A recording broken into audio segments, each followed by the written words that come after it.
Welcome to another Jael Unfiltered. And today I have two special guests.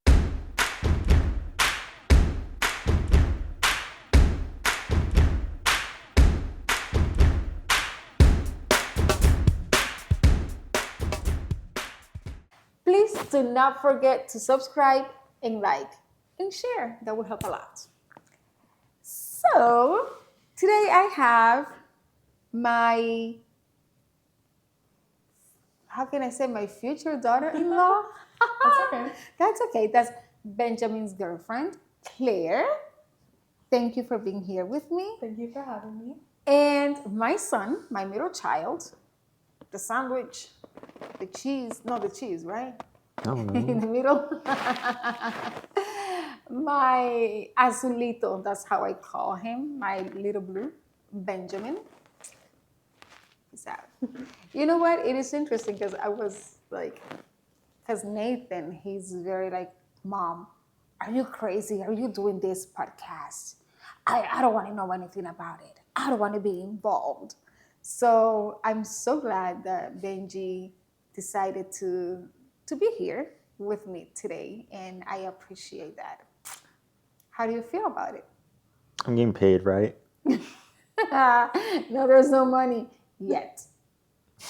So, um,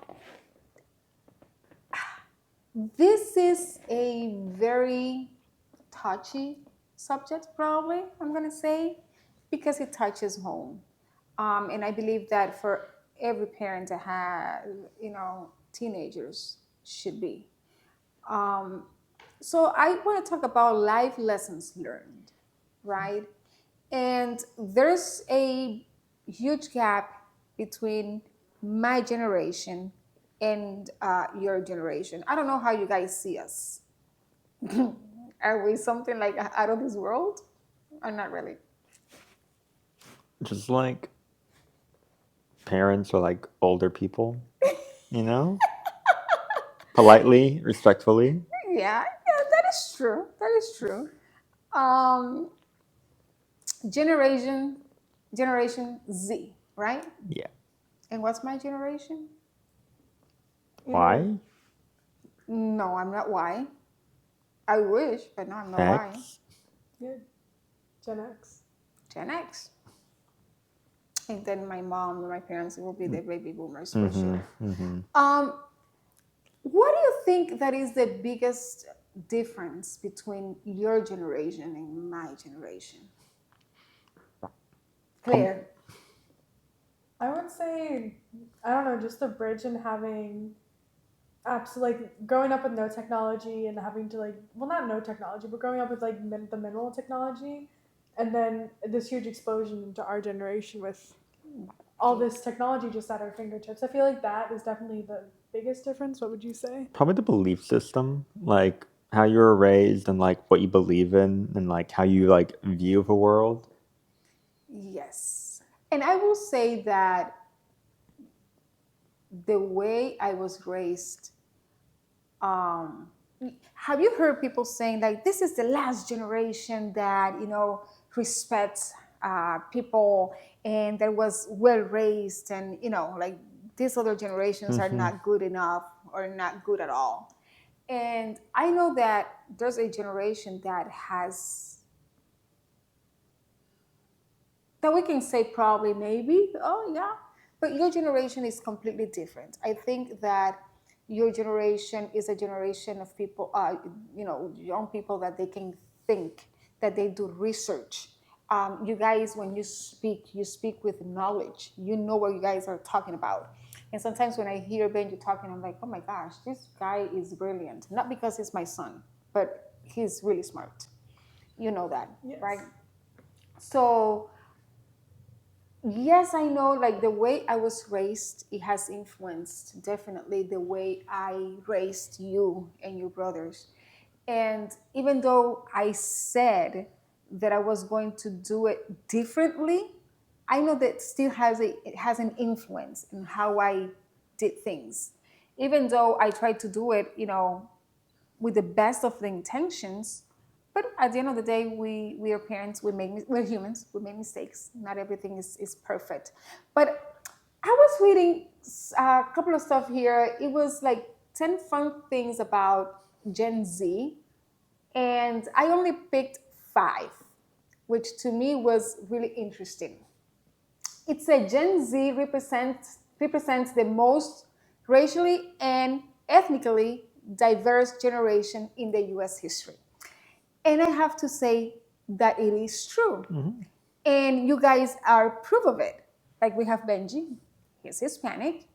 And then we have here Claire, white American, and what else? Sweden. Yeah, Sweden, a few lines down. Exactly. So now more than ever, we can see mixed couples. Like you guys are not thinking like probably my generation, or no, black guy and a white girl. Nah, it shouldn't be like that. How do you guys feel about that? Did you think about that when you started Not dating? really, because like, like 1920s, that's when like they were bringing like the Civil Rights Act and like bringing like an end to segregation and all that. So America's had like a good 100 years to like integrate mixed race couples, and that's probably why much of my generation is very diverse, because you've had the last 100 years where it's like more socially acceptable to like mix race and be with whoever you want to be rather than like be separated and like turned against each other. Did you feel a little bit intimidated before asking Claire out? I mean, like some nervousness, but it's like not intimidation But because not because nothing to do with race. No. Good. What about you? I feel like it's not something that I really thought about until we actually started dating. Because then I get to got, but it wasn't like even in a bad way. It was just getting to know like more about your culture and getting to learn about it, and me being like, okay, I know your culture. I want to learn about it. I want to like start speaking to your family members, and I want to be able to integrate into that. And I think that was just the most interesting part of it. And then I just think it's just nice because What about your family? Like when you introduced Benji to them? well, they already kind of knew him from because we've been friends for a while, so it was not really much of a difference. It was the one thing that my grandma did say is she was like, "Yeah, when I was like young, this would not like that was unheard of. Yeah. Like growing up in like middle of nowhere, Ohio, like a mixed couple was not was not anything you would have like heard about." Yeah. And one thing that I can tell you is like Claire tries her best to speak Spanish to my mom, which is something that I really appreciate and I value. And I thank you for that. There's another thing. They say Gen Z brings their values and beliefs into the workforce and believes their values should be at the heart of their work. What do you think about that? I do agree with that. I do think this generation has been more open that work should be fair to the employees, and that they should respect the beliefs of the employees and understand that they understand more that they're not going to work a job they hate. If they're going to work a job, it's because it aligns with their beliefs, and that they shouldn't be seen as like just another cog in the machine. Like they're a person, they're an individual. And just because they're working for a business doesn't mean their own like values, beliefs, and them as a person should be overlooked. I agree. I think like pretty much the same thing. Like when I apply for a job, I want to make sure it's a place where I can make sure that I'm myself when I talk to customers. And I'm a barista. I've been working I've worked 3 different barista jobs, and I like that's at the core of it. I want to make sure that I don't have to go home being so stressed after dealing with people who don't respect me. And that is where my beliefs lie. Like my values is that I will always respect you as long as you respect me. And I like want to show that, and I want to be able to be prideful in my work because of that. Yeah, I do believe that we should treat everybody with dignity and respect, and you should be able to express that and bring that into your your job. So it says Gen Z has a voice and is comfortable expressing their opinions. When I read that, I was like, yes, I've been a witness of that, having teenagers at home. And Benji was one that made me realize that he has a voice and an opinion. To me, at the beginning, it was like he was looking for a confrontation, like he was looking um, to like for to argue with me, or at a certain point disrespectful because it's the way that I was raised, and I I know that it was wrong, and I even I asked him. I say, you know what, I am sorry because I know that I made that mistake. Like you don't speak, like you stay quiet. I'm the adult. You are the child. You don't say, that, and it's wrong. Um, so I know that now when maybe he raises his voice, it's a way of, hey, I've been suppressed for so long that I need to speak up. I need to let you know how I feel. I need to let you know. And it's not that he's arguing, it's just that we're having a conversation and he needs to be heard. What do you think about that? I agree. 'Cause I think right now, my generation was raised on the internet, which is a pool of limitless, unrestricted information.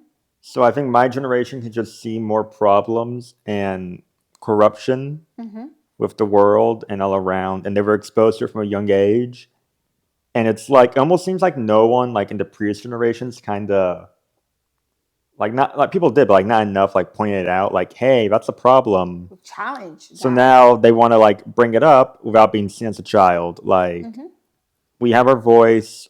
We've been alive long enough to see these things from our opinions, and we just want to get it out. Like this isn't wrong. This is not right. Yeah. Yeah, let out. And it's funny because we I'm sorry, I'm gonna let I was you. about to sneeze. It's okay.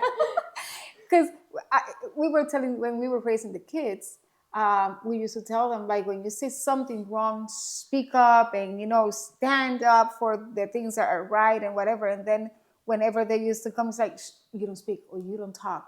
So I'm glad that you point that up, to me, and I am working on it. It's a work in progress. Um, but I do believe that now we have like a we can have like conversations. Like we sat yesterday having brunch, and it was amazing to hear, and I learned a lot from you as well. So if you can please open it up for me, what do you think about that, Claire? About having that voice and expressing yourself. I feel like a lot of it just comes from. I feel like it's every generation has always had this thing where, like, it feels like a confrontation between the new generation and the old generation. Like if you look at back during the Vietnam War, like tons of young people were out protesting that, and I feel like that, and you've seen it all throughout history. If that makes sense, Yeah, it is like true. the connection I'm trying to make, because people I don't know. I feel like there's the generations have always had a gap where it's like, oh, you're disrespecting me because you're speaking up, and I don't Yes. see it because they don't see it as speaking up for what they believe in. Sometimes they see it as, oh, you're trying to disrespect me, Yeah. and so I feel like every generation has had a problem like that. I feel like it's a lot more prominent in this Yeah. generation because again of like the internet, You have and all that. and you have like a lot more people opinions seem to matter a lot more these Yeah. days, like personal opinions, like what do you believe in, what do you stand for, what's your thoughts on this, what's your thoughts on that, like people always want to know who you are and what you stand for, and so speaking out is a lot more, I think, normalized in that sense. Yes. Yeah. What do you think we can do better as parents, as adults? Basically, just see like the younger generation more as a person and like their own individual, their own independent thought, rather than the child that you need to mold with your own opinions, your own thoughts. Let them have their own beliefs and listen to them and try to understand where they're coming from, what they see, because you don't always understand like how they see a problem, because they can see completely different. Completely, I agree with you. Like no one sees anything the same way. Everyone sees things slightly different from the other, or even like complete opposites. Yeah. Have you seen that picture? Someone is standing on that side and the other one on this other side, and there's a six. Like I see a six, and the other person sees a nine. Yeah. Right. So I understand that. So this one, it's kind of to me it is important because it's something that we're seeing more often. Gen Z brings conversation of mental health to the forefront. And I know that we were talking earlier about if it's something that we hear now more than ever. And I believe that you said that it's been Yeah, it's happening. so mental health problems have always existed. You can look far, far back in history. There was times where soldiers would just they wouldn't march, they wouldn't fight. There's like historical records where they just wouldn't do anything. You can look back to even like World War One. That's pretty recent compared to other like times it's been recorded, where it's just like like they have war fatigue or shell shock, and it's just like they're not mentally there. They're depressed. They're not feeling well. Some of them, they took their lives once they got back home. And it was just like like the last 100 years, it was kind of just overlooked as, oh, they'll get over it. And I think with more research done on it and more exposure to it, my generation's just been more open about it and like, hey, this is a problem. It needs to be fixed in a humane and like Yeah. healthy manner. You're not afraid of saying it and saying, hey, I have a problem. I need help. I see that. Yeah, like in a way where they won't be ridiculed or laughed at because it's like, oh, Yeah. you're a man with depression, or just go over it, man up. Yeah. What do you think, Claire? I think, again, that's always been prevalent. One of my favorite examples of this is actually female hysteria, because literally for Yeah, hundreds no. and hundreds of years, Yeah. any woman's mental health problem was usually dismissed as female hysteria. Mhm. And so, True. and I think that's so interesting to see, because like now that we know what's going on with our minds, like now that we have all this research, all this Yeah. evidence, we're able to be like, oh, it's not just Hysteria. a woman just being hysteric. It's like, Yeah. oh, she's battling with like bipolar disorder, or oh, she has PTSD from this event. Like, let's figure out how to help that. And I feel like that's definitely what has brought mental health to the Or forefront. postpartum, Yeah, that is- postpartum depression. depression. Yeah, because like it's always been around. It's just we understand so much more about it now that we're able to, that the younger generation is able to have all this access to this information about like how they can help themselves. Yeah. So they want to bring that up to, You guys are creating more awareness. Awareness. 'Cause Yeah. It's not new, like you said. But you're It's been creating more recorded in awareness. history since ever since history's been recorded. It's just Yeah. been more modern times. It's been more not even prevalent, but just And pointed that's out. the word, that you guys are creating awareness, because I can tell you, and I was talking to people from my generation, they said bullying has been around forever, and I know that I grew up in the Dominican Republic playing with my friends outside, and we used to call each other's names. I was so skinny. I was called whatever is out there. Whatever name you can imagine, I was called that name. It wasn't my fault, because that was my genes. I was skinny. I was 95 pounds, 98 pounds. I got married at the age of 28. I was 98 pounds, 95 pounds. And then we will say like, okay, back in the days, we didn't have, nobody had, how do you call it? Depression? Depression, or oh, now you make me feel so bad. Now I have that's not the word that I'm looking for. No, I'm traumatized because you bullied me for so many years. Like back in the days where like get up and clean up and keep on going, or man up, or don't pay attention to that. We used to minimize all those things, which now you guys create awareness against those things, and we're seeing it, and I want you to know that we see it, and at least I do, and I hear it. The next one, this is you guys, and this is the last one. Gen Z are justice minded, have a heart for a mission, and get out there to make it happen. And when I was reading this, I'm like, this is so you guys.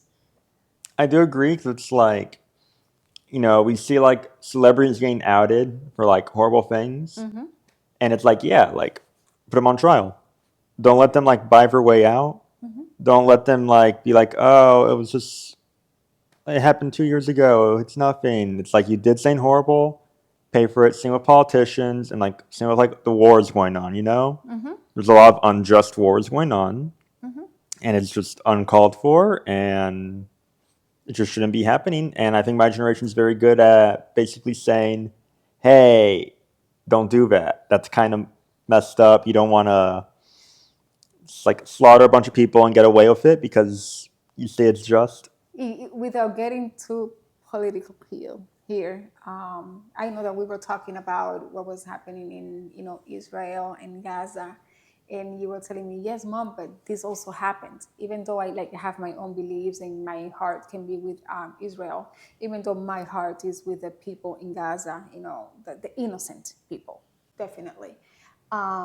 And there was like a great point of view that you had, and you made me think about it. And I'm like, you know what, I didn't see it this way.